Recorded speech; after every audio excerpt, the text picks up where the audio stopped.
Kalau kamu pecinta Samko, Chengdu punya spot wajib yang masuk ke bucket list kamu. Namanya adalah Uhosrin. Eits, ini bukan museum biasa ya. Ini kuil sekaligus museum yang bertema Samko. Yang auranya itu kayak di China kuno asli. Begitu masuk, vibe-nya itu bukan kayak museum modern yang terang benderang penuh kaca, penuh display gitu ya. Tapi ada lorong merah, patung para jenderal legendaris, aroma dupa, dan suasana yang bikin serasa dilempar balik ke era 3 kerajaan. Disinilah nama-nama seperti Zhuge Liang, Guan Yu sampai Zhao Yun masih hidup sampai sekarang. Emang sekeren apa sih Uhosrin ini? Tajahau Wojo Intan Huan Yi Reza Watok Bintao Dynasty Xiaoxi. Yuk ikutan tour ke Chengdu dan Chongqing bersama Xiao Village dan Intan Dynasty pada tanggal 23 sampai 30 November tahun ini. Ini tour premium ya. Kenapa dinamakan premium?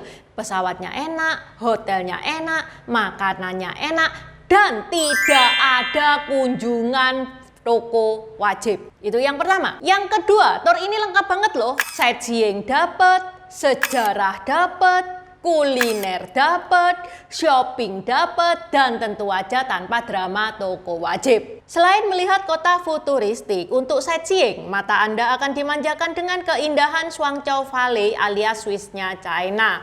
Tuh, bagus banget kan pemandangannya? Ya emang bulan November lagi bagus-bagusnya ya. Pecinta sejarah, Anda akan diajak menyusuri Uhosrin, spot wajib pecinta Samko yang mana kita bakal puas ngegibahin Samko di sini.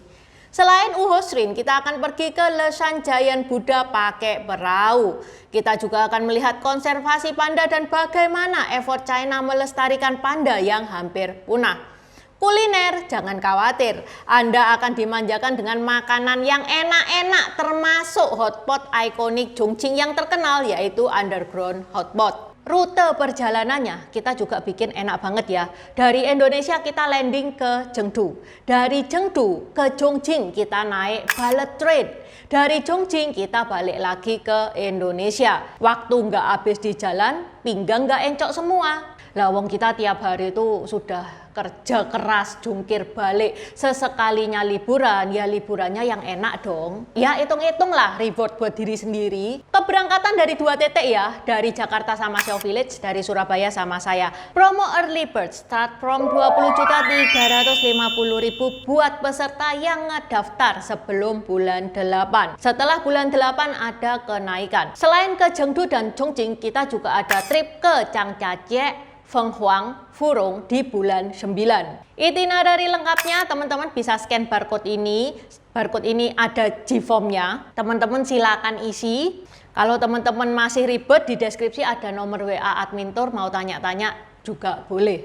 Okay, let's start! Dulu di zaman Three Kingdom ada 3 negara yang terus sikut-sikutan terus, yaitu negara Wei yang penguasanya adalah Cao Cao, negara U penguasanya adalah Sun Jian, dan negara Shuhan penguasanya adalah Liu Bei. Ini memori wajib pecinta Samko ini ya, harus hafal di luar kepala ini. Kerajaan Shuhan sendiri itu berada di wilayah yang sekarang namanya adalah Chengdu. Jadi, setelah Liu Bei ini mendirikan negara Shuhan, Liu Bei ini menobatkan Chengdu ini sebagai ibu kotanya negara Shuhan itu. Pada tahun 223, Liu Bei meninggal dan dimakamkan di Chengdu itu. Nah, dari sinilah cerita Uhosrin itu dimulai. Nah, layaknya seorang kaisar ya, begitu Liu Bei meninggal, dibuatin dong makam yang bagus. Dikasih kuil namanya adalah Han Chaoli, supaya untuk orang-orang yang mau ngasih penghormatan kepada Liu Bei. Kenapa dinamakan Han Chaoli? Han, karena Liu Bei ini dipercaya dia masih ada keturunan kaisar dari dinasti Han. Chaoli itu gelar anumertanya Liu Bei. Setelah dia jadi kaisar, namanya adalah Kaisar Chaoli. Ya Kaisar Chaoli ya Liu Bei itu, teman-teman nggak usah bingung kalau nanti ada orang yang ada Kaisar Chaoli ya itu Liu Bei itu. Maklum guys, orang zaman dulu ya suka banget ya punya banyak nama. Nah, setelah beberapa waktu kemudian masyarakat itu juga ngebikin kuil penghormatan untuk Zhuge Liang. Zhuge Liang ini penasehatnya Liu Bei. Nah, kuil penghormatan Zhuge Liang ini dinamakan Wuhu Shrin atau kuil Wuhu. Kenapa? Karena nama Wuhu sendiri itu berasal dari gelarnya Zhuge Liang, Wu Xianghao alias Marquis of Wu atau bangsawan Wu kalau bahasa Indonesia. Awalnya lokasinya Wuhu Shrin itu terpisah sama makamnya Liu Bei. Baru di tahun 500 pada saat Dinasti Utara dan Selatan, kuil itu dipindahkan ke area samping makamnya Liu Bei. Berdekatan tapi belum satu area. Dan lokasi ini bertahan sampai Dinasti Ming. Pada tahun 1390 pada era Dinasti Ming, eranya Kaisar Hongwu. Salah satu anak dari Kaisar Hongwu namanya adalah Zhu Jun. Ini berziarah ke kuilnya Zhuge Liang itu. Kemudian dia itu bilang sama bokapnya, dia itu mutusin kayak gini, namanya penasehat itu mesti jadi satu dong sama kaisarnya. Apalagi semua orang tahu kalau Zhuge Liang sama Liu Bei ini hubungannya ini konco plek-plekan, bukan sekedar atasan dan bawahan. Dia usul gimana kalau dijadikan satu aja itu, kuilnya Zhuge Liang, kuilnya Liu Bei sama makamnya Liu Bei. Terus Kaisar Hongwu itu berasa, aduh wis sakarep-karepmu lah, suka-suka lu lah. Akhirnya jadilah itu satu komplek, makam Liu Bei, kuil Hanchaoli sama kuil Wuhu. Tapi kenapa namanya kok kuil Wuhu bukan kuil Liu Bei? Karena dirasa Zhuge Liang lebih terkenal. Ya udah dinamakan kuil Wuhu ini. Tapi sayangnya ya di akhir dinasti Ming, Wuhu Shrin ini hancur karena perang. Kemudian kuil Wuhu itu direnovasi, direkonstruksi di pemerintahan Kaisar Kangxi pada saat 10 tahun dia memerintah. Kaisar Kangxi, kalau teman-teman tidak tahu ya, dia itu kaisar yang memerintah paling lama di China. Dia memerintahnya itu 61 tahun. Nah, di tahun ke-10 dia ngebangun lagi Wuhu Shrin ini. Makanya Wuhu Shrin yang kita lihat sekarang itu ya hasil rekonstruksi dari zamannya Kaisar Kangxi itu. Seiring waktu, tempat ini terus berkembang. Tahun 1961 ditetapkan sebagai situs budaya nasional penting di China. Tahun 1986 Wuhu Shrin resmi jadi museum Wuhu Shrin. Tahun 2003 area taman diperluas. Pada tahun 2004 mulai dibuka Qinli Ancient Street. Jadi teman-teman kalau keluar dari kuil bisa langsung melihat-lihat ke Qinli Ancient Street ini. Yang mana Qinli Ancient Street ini menempati peringkat pertama dalam daftar jalan paling indah di dunia yang dirilis oleh CNN Travel pada tahun 2019. Tempat ini vibe-nya kayak pasar tradisional China kuno, tapi versi super estetik. Isinya rame banget. Ada kios jajanan khas Sichuan, toko souvenir Samkok, lampion merah, bangunan kayu ala China kuno, street food sampai orang cosplay baju ancient China. Pada tahun 2008, Wuhu Shrin ini resmi naik pangkat ya, statusnya jadi Museum Nasional Grade 1-nya China. Dan luas kompleknya itu digedein sekitar 150 meter persegi.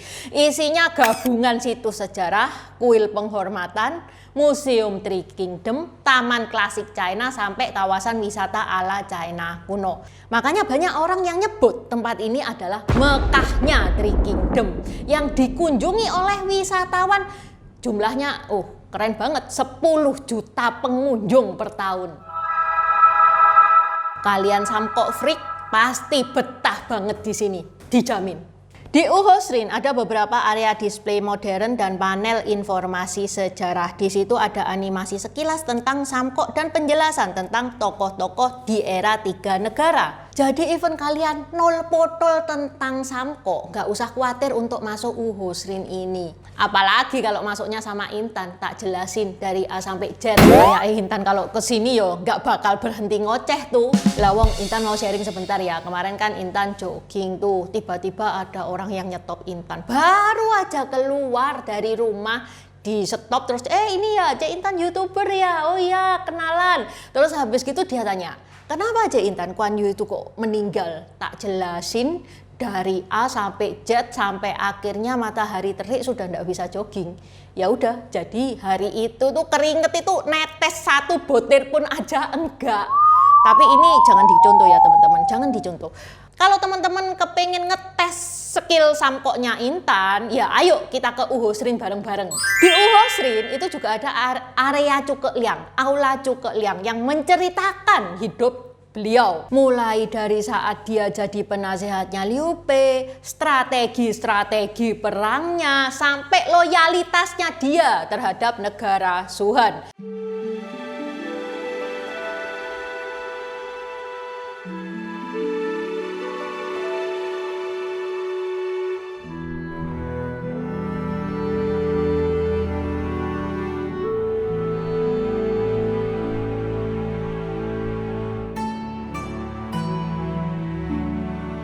Ya, tadi kan Intan bilang nih ya, di komplek ini ada makamnya Liu Bei, ada kuilnya Liu Bei. Jadi teman-teman kalau mau ngasih penghormatan itu juga boleh. Tapi jujur ya, event ini kuil sekarang Uhosrin ini lebih banyak dipenuhi oleh turis pecinta sejarah samkok, fansnya samkok, sama orang-orang yang penasaran dengan budayanya Three Kingdom dibanding yang datang khusus untuk sembahyang. Vibe-nya itu lebih ke nostalgia dan sejarah daripada tempat ibadah. Spot yang terepik ada lorong patung para jenderal. Di sini teman-teman akan melihat patung-patung pejabat-pejabat dari negara Shuhan. 5 jenderal macan pasti ada dong. Ini kaosnya Intan, kalau teman-teman mau beli, linknya ada di deskripsi ya. Bahannya enak banget ini, full katun. Bukan cuman 5 jenderal macan. Ada juga patung pejabat Shuhan, penasehat strategi, jenderal lain, tokoh sipil dan militer, pokoknya orang-orang penting kerajaannya Shuhan. Visualnya sinematik banget dan yang bikin beda dari museum modern ada aroma dupa ringan, kayu tua, halaman klasik, musik tradisional samar-samar, lorong sunyi. Jadi bukan vibe museum baca tulisan tapi lebih kayak masuk ke masa lalu. Buat teman-teman yang gak terlalu paham sejarah tapi hobi pansos, biasanya cewek-cewek ini ya, buat upload di IG. Di Uhosrin ada tempat spot yang paling famous, namanya Red Wall plus Bamboo Shadow. Ini tembok merah panjang dengan bayangan bambu yang estetik parah. Kalau sore kena cahaya matahari, vibe-nya itu langsung kayak scene film China kuno. Jujur ya, ini adalah salah satu spot yang bikin orang itu, sudahlah sejarah belakangan, yang penting foto dulu. Oke, sampai di sini dulu video Intan hari ini. Intan gak sabar kepingin pergi ke Uhosrin bareng teman-teman. Buat teman-teman yang tertarik untuk pergi ke Uhosrin bulan November ini, silakan scan barcode di sini ya. Terima kasih udah nonton channel ini sampai habis. Dukung aku terus berkarya dengan klik subscribe dan bunyikan lonceng di bawah ya guys.